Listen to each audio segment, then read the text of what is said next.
In communication with Southern California, KHJ-TV Public Affairs presents Teen Talk.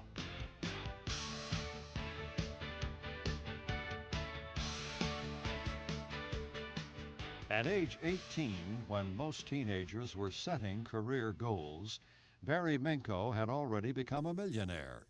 Minkow's carpet and furniture cleaning company, which will gross $2 million this year, grew out of a summer carpet cleaning job that he had at age 9.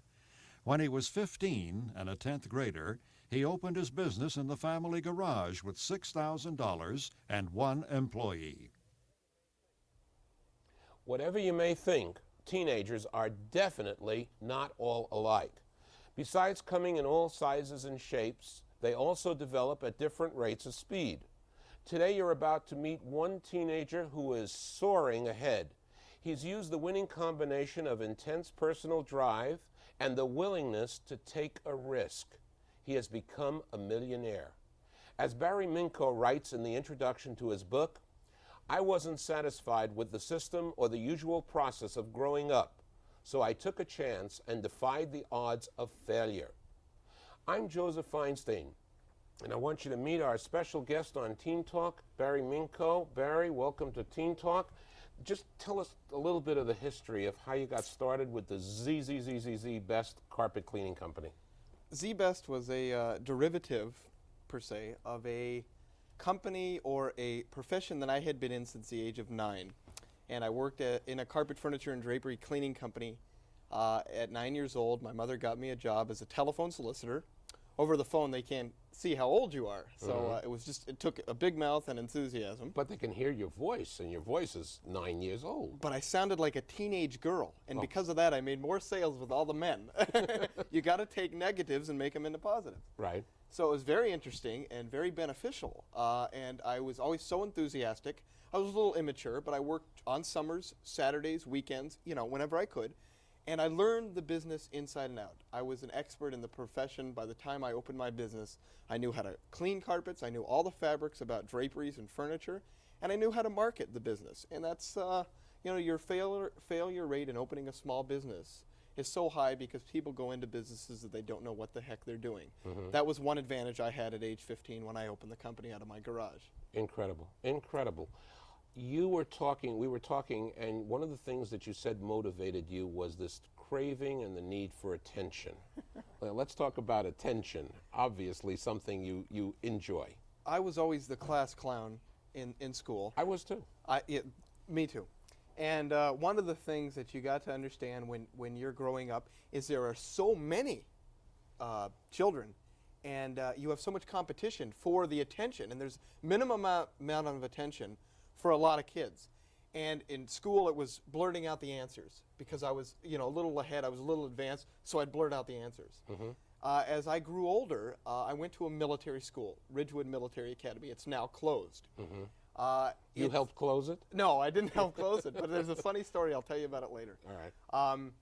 The school was very beneficial in letting me know at a young age what wealth was all about. All the kids that went to the Woodland Hills Military School, quote unquote, were very wealthy. And they had a lot of money, and I was exposed to the Rolls Royces and the Mercedes as I came to school in my dad's Dodge Dart. He had to scrimp and save just to get me there. I was exposed to, this is the kind of life I want to live. And now, you don't have to be a doctor or a lawyer to make $1 million, and you don't have to have a master's degree in college to do it. What do you have to have? Drive. Determination, motivation, don't take no for an answer type attitude. There are so many things in society that bring you down. There is anything from adults with children your age that are not nearly as advanced just in motivation as you are. So they, some of the people I dealt with in business would be very jealous because their son or daughter was not like me. Not that I was trying to bring that point out at all. But there's so many things and obstacles in society that bring you down. When I was in high school, I made more money than my principal did in 11th grade. But at the end of awards dinner, I got no recognition. Nobody even knew who I was. They didn't want to exploit that a young guy is doing it without the system. I'm picking up a sense of, hey, why didn't you notice me, gang? Why didn't you give me a little bit of attention there? You know why? And it's funny. The guy who just won MVP of the World Series this last baseball season was Brett Saberhagen. Right. He went to my school. He was in 12th grade, and this is a classic example, if any. He was the athlete. He was Mr. Popular. He was in 12th grade where I was in 10th grade. And he was Mr. Popular because he was an athlete. Right. Now, not everybody can be an athlete. That's just, either you are or you aren't. If you're born with the talent and you can mature on the talent, that's fabulous. God bless you. But if you're not and you don't have that kind of talent, then you're at a disadvantage. What I did is I had no special talents, just drive. And I worked what little I had and made it into something. Now to this day, everybody comes up to me, hey, the second most successful guy to graduate from Cleveland High School. The second most. But, sports figures and straight-A students are publicized more than businessmen. But something there is about you that's going to be really important and imperative to get you motivated and get you out into that working world. And you know what? Hang in there just 1 minute, and we'll take a break with a sponsor, and we'll return right back to you in just a few minutes.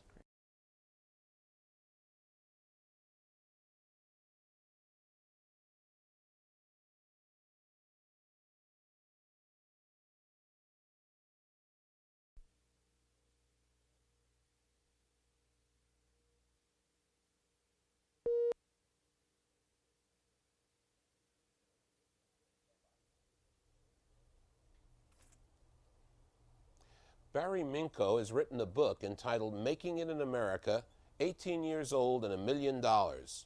Many of your ideas presented in your book sound as if they're a blueprint for all young and old Americans to follow. How have you come up with so many profound ideas when you're only 19 years old? Well, experience is one of the best educations that any individual could have, on-hands experience. And that's what I have to credit a lot of the, sayings, tough times pass, tough people last. These type of sayings are very... Do you think you're Benjamin Franklin, Barry, or what? No, but I'll tell you what. One time I was driving to my Anaheim location, and there was a mess. A cleaner had ruined a sofa, 2 solicitors had quit, there was money missing out of the deposit, and on my way down the 5 freeway to my Anaheim office, I saw a thing on the Hilton Hotel that says, tough times pass and tough people last. Yeah. And that stuck with me, and sometimes those sayings are just what you need to get you through that particular instance or hill, and there's a lot of those hills that you got to overcome. What did you try to do in this book? It's a wonderful book. I loved reading the book. I was confused in writing it on whether to make it a how-to book, but I decided that would be an insulting thing for the father or for the businessman to read. A businessman could read this book and get ideas of how to raise or what steps to take to orient and educate their children into picking out a career. What I did was just to make it a book of what I did, the experiences that I went through, and by God, it's like a garbage can. You take what you can in, the rest you throw in the garbage. But if one guy can get motivated off of this book, start a business and be successful, then God bless him. Well, I don't know that I'd be motivated to business. I'm not. My head is not geared along those lines. But I certainly was motivated by what you said in the book. I was charged up by the ideas that you have, that you so young could have so many thoughts about entrepreneurship and leading and going. I've got kids all around me. I've been around teenagers for 30 years of my life now, Barry, and I see a lot of kids that would much rather just deny. I'd see them rather using the drugs or sleeping or whatever. You are filled with a zest. Do you do any drugs at all? No. I have never, my weightlifting, which is another side, have always made me very disciplined to stay away from anything of that nature. That's how I take out my aggressions. At 5 in the morning, every a.m., I get up and I lift weights. And from 5 to 7, that's my religious time. I mean, that's sacred. But I would say in every situation, great leaders from all over have come up with a particular situation that was in trouble. Teenage society of today is in trouble. Suicide is higher than it's ever been. Right. Drug abuse is terrible. Right. Pregnancy, abortion, all this combines into the teenage life. Now, what do teenagers need? They need another alternative besides the system. Not necessarily the school, maybe not the athletics, maybe a guy like me to come in and say, hey, You don't need any special good looks to be a movie star. You don't need a special ability to be an athlete. All you need is drive, determination, and I'm going to teach you or guide you on how to motivate yourself and to do something very positive for not only you but for your society. Barry, I've taught maybe around 100,000 different young people. I have never met an 18 or 19-year-old person like yourself in my whole life. I have never seen anyone that in any way represents this enthusiasm and this drive. Where did it come from? Where did it start? Unfortunately, Mr. Feinstein, not that many individuals, adulthood or any other hood, that are older, take me seriously yet. They do now. Now that we've grossed $2-3 million a year, they take us seriously. Before that, take this kid seriously. He's got $2 million. They will. No adult. We will not get the respect that our company and I deserve. That I think until we're the largest company in America. Otherwise, we're just a fluke. You know, he's grown, he's done great, but there's always an excuse for success. Either his father gave him the money, which mine didn't. Either it's just a floozy, he's going to fall. You know, people always have to make an excuse for success. Your parents charged you at the beginning, didn't they? Tell them that story. When I opened my garage, my dad... How old were you? I was 15 when I opened the company out of my garage. And I went to my father, I says, look, Dad, he was sitting down eating breakfast, and I said, Dad, I want to open a business. And I want to use the garage. The worst thing you're going to get out of it is a clean garage. I'll go clean it out right now. I want to set up an office. Well, son, it's going to cost you the phones. You got to put up the phones. You got to put new phones in. I'll charge you a little rent on the garage for maintenance and having all the extra people around the house. So I got charged, I think it was $75, $50, $100 a month. And my mother was my first employee. So that was very interesting at that particular time. Your mother was your first employee. Your father was charging. I like that. I like the idea that your father was charging you. That's right. That does professionalism. Business is business was my thing. So he says, if you want to be a big businessman, here's your rent. So it kind of orientated me to that, say, hey, here's family, here's friends, and then here's business. You know, business is serious. So if you came before a class of kids and you were trying to motivate these kids and help them understand. Which I do. You do? Oh, and what do you say to them? I speak nationwide promoting the book. I've been to UNLV, ASU, University of Arizona, Cal State Northridge, USC, and I say all the same things. I say to the children and you don't have to take negative. You don't have to take no for an answer. It can be done. I'm living proof. Here's how I did it. Here's the motivations. You take all the negatives that they give you, and you come back with a positive, and you use the negative as I'll show you type. Give me a for instance. The way I see the kids doing is I'll show you, I'll get me. I'll show you, teacher, I'll fail. I'll show you, parents, I'll screw up. Okay. The only way that I can come across and say to an individual who is thinking in that attitude, and a lot of children do, is what I got to say is, look, here's what needs to be done. Either if you want to be successful, if you want to try, you can do it. Anything you put your mind to, you can do. I will help you. I'll guide you. I'll tell you what you can do. And believe me, if they get past stump A, if you're in a history class and you answer a question and you know what's going on and you're text related, you're enthused in the class. But if you don't know what's going on, then you become out of the pack and you'll say, well, I'll show you to get attention. I'm going to do this. If you're involved and you're actively either starting your own business or are oriented to growth, you're involved, and that eliminates that type of I'll get you type attitude. And I think that is a main thing, that you got to get them involved and interested, and forget it's the same ratio. Baseball players, movie stars, it's 1 out of 1 million. Well, 98% of all small businesses fail too. And there's over 1 billion that started a year. So what you got to do is you got to be that much smarter. You got to take that terrible, tragic statistic and turn it into a positive favor for you. Let me be one of those top 2%, and that's all the incentive you need.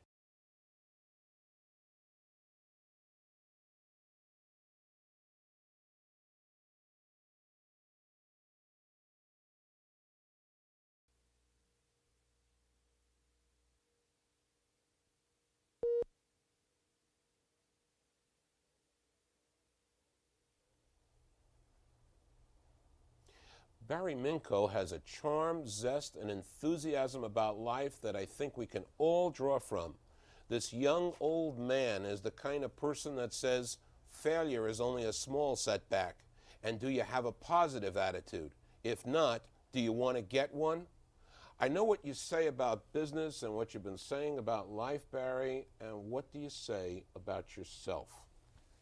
Well, I would say that that's a derivative of my best experiences in business and my worst. And I'll tell you what the best part about business is by far. No, I want to hear about Barry And now. life. Go and ahead. Barry. It's when I go at home or at the office and I say, do this now. And nobody asks me why. Nobody asks me for what reason. Because I have gained a trust within my family, my friends, and my employees. Now, your employees, they have to trust you. Whether they like it or not, you sign their paycheck. But they don't really. In How many contradiction, people you have working for you? 125 employees. Mm-hmm. I would say that when I give an order, it's a done deal. And they respect and trust me 100%, unquestionably, unconditionally. So does my family. Get back to Barry. I want to know about Barry. I want to know, Barry, why do you have 2 bleeding ulcers? I'm evading the question. Yeah, I know. I guess there are drawbacks to every instance in life. To every, everything has its bad side or downside risk to it. When you put 100% of you into everything that you do, I mean everything from weightlifting, and you got to be the best in weightlifting. You got to be the best Enough and with the the plugs. biggest. Go That's ahead. right. You always want to be the best, and the sacrifices are the 100%, and it gets you the late hours, the aggravation, the stress, and that has caused me to have some physical disailments. What are you going to do about it? How are you going to get rid of some of those bleeding ulcers? And from my feeling with you, I got the sense of I'm late for a very important date, and I got to be there yesterday because tomorrow is not soon enough. That's kind of right. thing. I think that's the kind of attitude that has made me successful. I get it done. I have responsibilities that I must tend to. I bring that all on myself. I enjoy it. I don't enjoy being sick. But unfortunately, to get well, it's a month in the hospital. And I just don't have time for it. Do you have a girlfriend? Yeah, I do. I've had a girlfriend for over a year now. She's a very special person in my life, and it's the first time, and we're having troubles right now currently, being able to accept the longer hours, the more offices that open, the less time I see her. How many offices do you have? We have 6 offices open currently, and we are the #1 carpet, furniture, and drapery cleaning company in California, independent-wise, as opposed to public or franchise. Okay. And the bigger you get, the less time you have for your personal life. What's the downside? What's the thing? When the girlfriend wants a new dress, when the girlfriend wants a ring, she wants a fur coat, the family needs money, they say you love your business more than them, but when they need something, who do they come to? You. And where do you go to? To your business. It's a marriage. You have to show the business as much respect and your obligations as you do your wife. You sound like a man of 50, 60 years old. You don't sound like a boy of 19. Well, I hope I don't look like it. I hope I have my hair still. No, you're looking good. You're looking good, kid. That part I'm not worried about. Do you ever really slow down? Do you sleep all right? No, well, sometimes, I get in at, lately I've been getting in 10:30, 11 at night, staying up and planning expansion goals and things like that. Very exciting. And I get home and I'm just so exhausted, I sleep. But then at 1 or 2 in the morning, I can't see that phone's not going to ring. And somebody's having a problem, whether it be my Anaheim manager concerned about something, and I got to take the time to talk. You got to. Have to do it. If you want to be, which we are going to be, the biggest carpet, furniture, and drapery cleaning company in the world, it takes some time, it takes dedication, and it takes determination. Is the plan for you to, you said something about racing ahead of yourself so that because you may die at the age of 21? 22. That's 22. That's the inside new age. joke in the family. My sister once said to me, Barry, you're going to die at 21. I said, no, Gail, you're wrong. I'm going to die at 22. What's that about? Well, I'm having some problems with the ulcers. I got to take care of them. I got to show respect to my body and things like that. But I think everybody has their time to come. If God wants me to die at 22, I have set a point and a standard for the other people to follow. Maybe not in the bad side risk about the health, but all the good things. You got to take good and bad with everything. Barry, will anyone ever be able to provide you the attention that you crave, that you need, that you're looking for? When I'm president of the United States, that'll be satisfied. Is that true? Is that a dream? That's a goal. That's not a dream. It's going to happen. It is going to happen. It's going to happen, no doubt. Why do you feel that way? Because I think leadership, the bottom line, in military school, it was leadership. In business, it's leadership. A good leader is the best thing that could ever happen to any situation. If you have a good leader, the situation or occurrences of events will always turn out in your favor, providing the leader is good and responsible. And I think I can be a very good leader. And I think I have a lot to prove to a lot of people.